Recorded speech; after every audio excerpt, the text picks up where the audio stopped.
আসসালামু আলাইকুম দর্শক, আশা করি সবাই ভালো আছেন। আলহামদুলিল্লাহ, আমিও আপনাদের দয়ায় খুব ভালো আছি। আমি আইয়ুব খান, ভাই বোন ফার্ম হাউস, মুলাদী উপজেলা, বরিশাল। এই হলো আমার চাষকৃত আমেরিকান 5G অথবা যেটা বলেন গুয়াতেমালা হাইব্রিড ঘাস। এই যে এখানে 100% জার্মিনেশন আসছে।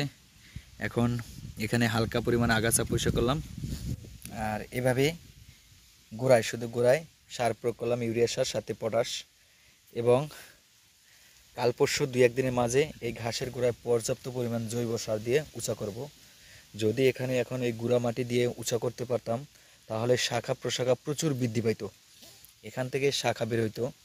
তো যেহেতু কাদা মাটি, আমি আর কি চাষ দিয়ে কাদা মাটির মাঝে সরাসরি এভাবে কাটিং রোপণ করে দিয়েছিলাম, যার কারণে কাটিং জার্মিনেশন আসছে, কিন্তু আপনার গ্রোথ বৃদ্ধি পায় না, শাখা প্রশাখা বৃদ্ধি পায় না। দেখেন এখানে যদি এই যে শিকড় ছাড়ছে, এখন যদি আমি এখানে 1 ফিট জায়গার মধ্যে গুঁড়া মাটি দিতে পারতাম বা জৈব সার দিতে পারতাম তাহলে এখান থেকে প্রচুর শাখা বের হতো।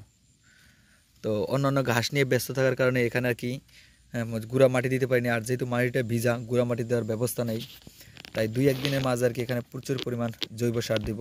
সেটা বলের 1 গাবলা হোক, 1 গাবলা দিলে মানে 1 বল দিলে এখানে প্রচুর শাখা বের হয়ে আসবে। তো আপনারা যারা গুয়াতেমালা চাষ করেন, এখানে আপনারা 2টা পদ্ধতি অবলম্বন করবেন। মাটিটা কাদাযুক্ত করবেন অথবা গুঁড়া মাটি করবেন। গুঁড়া মাটি করে ঘাস রোপণ করে সাথে সাথে পানি দিয়ে দিবেন। যদি মাটিটা একটু ভিজা ভিজা থাকে তাহলে 100% আপনার কাটিং জার্মিনেশন আসবে। এবং 100% জার্মিনেশন আসলে ওখানে আপনার গুঁড়া মাটি দেওয়ার অপশন থাকবে না। সেক্ষেত্রে আপনারা এখানে জৈব সার দেবেন বেশি করে। যদি বেশি করে জৈব সার দেন তাহলে আর কি এরকম 100% কাটিং জার্মিনেশন আসবে। তো এই ধরনের পদ্ধতিগুলো আপনারা অবলম্বন করতে পারবেন। দেখেন আমার 100% কিন্তু শাখা বের হয় নাই, কারণ একটাই, আমার মাটিটা ভিজা ছিল অনেকদিন, আর যেহেতু বাগানে ছায়াযুক্ত জায়গায়, যার কারণে মাটিটা শুকায় নাই। আর যেখানে আমি বড় চারা রোপণ করছিলাম, মাথার অংশটা যেখানে আমি কাটিং রোপণ করছি, দেখেন কাটিং সার প্রয়োগ করছি এইমাত্র আজকে, তো যার কারণে এখানে শাখা বেরো নাই ছায়াযুক্ত জায়গার কারণে। ওদিক দিয়ে আবার 100% আপনার জার্মিনেশন আসছে এবং শাখাও বের হয়েছে। এই দেখেন একটা শাখা বের হয়েছে, এই যে সিরিয়ালে কোনোটা 2টা বের হয়েছে, একটু বেশি বের হয়েছিল, ছাগলে খাইছিল, যার কারণে কম দেখা যায়। আপনারা যারা এই গুয়াতেমালা ঘাস চাষ করবেন তারা আমার এই ভিডিওটা তাদের জন্য উপকার, কয়েকটা পদ্ধতি অবলম্বন করবেন। যেমন আমার এখানে যখন চাষ করছি আমি তখন কাদা মাটি ছিল, এই দেখেন ট্রাক দিয়ে ছুঁইছি, তার আইলগুলো মানে সিরিয়াল দাগ পড়ে রয়েছে। যদি লেভেল জমি থাকতো তাহলে এখানে এই ঝোপে শুরুতেই 5 থেকে 7টা ঘাস বেরিয়ে আসতো এবং ঘাস বেড়ে আসতো এবং গুঁড়া মাটি দিতে পারতাম। দেখেন আপনাদের সাথে তুলে ধরি, এইটা ছাগলে খাইছে, যার কারণে শাখা বের হয় নাই আর গুঁড়া মাটি দেবে নেই। আজকে আর কি আগাছা পরিষ্কার করে সার প্রয়োগ করছি। 2-1 দিনের মাঝে এখানে 1 ফিট জায়গার মাঝে আপনার জৈব সার দিব অথবা যেমনি হোক গুঁড়া মাটি দেবো, তাহলে আর কি এখানে শাখা অনেক বৃদ্ধি পাবে। তো আপনারা যারা এই ঘাসটা নিয়ে চাষ করতে চান আপনারা অবশ্যই এই ধরনের পদ্ধতি অবলম্বন করবেন। জমি লেভেল জমিতে এই ঘাসটা চাষ করবেন, চাষ করার পরে পর্যাপ্ত পরিমাণ পানি দিবেন যেন মাটিটা ভিজে ভিজে থাকে। অবশ্য পানি জমতে পারবে না, তাহলে চারা মিস হবে। তো এই ধরনের পদ্ধতি অবলম্বন করে যদি আপনারা ঘাস চাষ করেন তাহলে শুরুতে আপনারা অনেক শাখা পাবেন। আমার ঘাসটা দেখতে আরও ভালো লাগতো যদি ছাগল এই মাথাগুলো না খাইতো। একই দেখেন মাথাগুলো ছাগলে খাওয়ার কারণে আপনার দেখা যায় কম। আমার এখানে কাটিং দেওয়ার পরে যে চারাগুলো থাকে সেগুলোই আমি এখানে রোপণ করছিলাম, তাতেই দেখা যায় 100% জার্মিনেশন। দেখেন 2 কিটির কাটিং রোপণ করছি, এখানে যদি মাটি থাকতো তাহলে এখান থেকে আরও শাখা বেরিয়ে আসতো বা জৈব সার দিতে পারতাম। যার কারণে আপনারা যারা এই ঘাসটা চাষ করবেন অবশ্যই মাটি গুঁড়া করে এই ঘাসটা মাটির নিচে ঢুকাই দিবেন, সামান্য পরিমাণ এই 1 গিট পরিমাণ বের করে রাখবেন, তাহলে আপনার এটা জার্মিনেশন ভালো আসবে।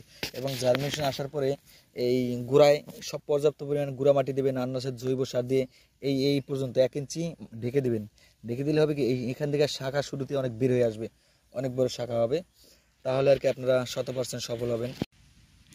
সার দেওয়ার সময় এই চাইরো সাইডে আপনারা পর্যাপ্ত পরিমাণ এই সারগুলো চাইরো সাইড দিয়ে দিবেন, তাহলে আর কি আপনার ফলনটা পাবেন, আপনি সঠিক ফলন পাবেন। যদি আপনার সার ছিটায় দেন তাহলে হবে কি এই ঘাসের এই সব জায়গায় পড়বে, এই সব জায়গায় পড়লে ওই পাতাটা পুড়ে যাবে, নষ্ট হয়ে যাবে।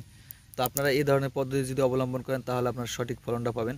দেখেন আমি যে চাষ করছি 100% জার্মিনেশন আসছে, প্রত্যেকটা গাছে 2টা-3টা করে ঝোপ ছাড়ছে, কারণ এখানে আমরা 2 গেটের কাটিং রোপণ করছিলাম। আর ওই বড়গুলো যেগুলো আছে ওগুলো মাথার কাটিংগুলো আমি সরাসরি এনে গাড়ি দিয়েছিলাম, যার কারণে ওইটা ঝোপ আসে না, কিন্তু এই কাটিং আর কি ঝোপ আসছে। আপনারা যদি এই ধরনের পদ্ধতিগুলো অবলম্বন করেন তাহলে সঠিক পাবেন। এটার ঘাসটা চাষ করার সঠিক নিয়ম হয়েছে মাটি গুঁড়া করে এরপরে ঘাসটা গাড়িয়ে দিবেন, গাড়িয়ে দিয়া সেচ দিবেন, এটা হচ্ছে একটা পদ্ধতি। আর একটা পদ্ধতি হচ্ছে জমি কাদাযুক্ত করে লেবেল করে যদি ঘাসটা গাড়িয়ে দেন তাহলে জার্মিনেশন আসবে। কাদা করতে হবে এভাবে যেন পানি কোনো প্রকার জমে থাকে না, পানি একটু জমে থাকতে পারবে না। একবারে কাদাযুক্ত জমিতে সরাসরি যে দেখেন এই চারাটা যেভাবে অ্যাঙ্গেল আছে এভাবে অ্যাঙ্গেল করে রোপণ করে দিবেন, তাহলে হবে কি এখান থেকেও চারা আসবে, নিচ থেকেও চারা বের হয়ে আসবে। আমার মাটিটা শক্ত দেখেন, যার কারণে এই নিচ থেকে আসে না, শুধু এখান থেকে 2টা চারা বের হয়ে আসছে।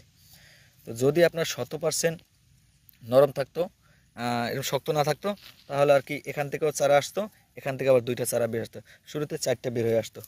তো আপনারা আর কি যারা এই গুয়াতেমালা ঘাস চাষ করে নিয়ে আগ্রহ, আপনারা এই ধরনের পদ্ধতি অবলম্বন করবেন। আমার এখানে এই যখন চাষ করছি আমি তখন এখানে কাদা ছিল প্রচুর, এবং এই যে ট্রাক চালাইছি ওর 3টা চাকা থাকে দেখেন, এই 3টা চাকা একটা দাগ পড়ে রয়েছে, যার কারণে আমি 100% এখানে সবল আনতে পারিনি, যেটা অন্য জমিতে আমি 100% আনছি। তো চারা জার্মিনেশন ঠিকই আসছে, কিন্তু ফলনটা কম আসতেছে, কারণ এই গোড়ায় আমি পর্যাপ্ত পরিমাণ মাটিও দিতে পারিনি, জৈব সারও দিতে পারিনি, যার কারণে আমার আর কি আপনার ঝোপটা বড় হয় নাই।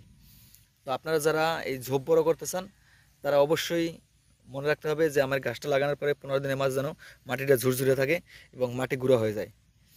ওই অবস্থা যদি তৈরি করতে পারেন তাহলে আপনার চারা 100% জার্মিনেশন আসবে এবং ফলন বেশি পাবেন, শুরুতে ঝোপ অনেক বড় হবে।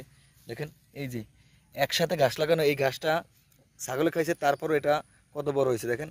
আর এটাই এখন শুধু বের হইতেছে, কেবল বের হয়ে আসতেছে।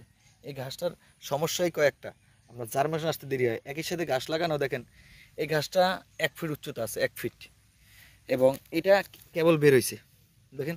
তাহলে আপনি এই ঘাসটা নিয়ে যারাই চাষ করে শুধু বলে ভাই আমার জার্মিনেশন আসে না, আসলে ধৈর্য ধরতে হয়। এই গুয়াতেমালা চাষ করতে আপনার 100% ধৈর্য ধরতে হবে, ধৈর্য ছাড়া পারবেন না।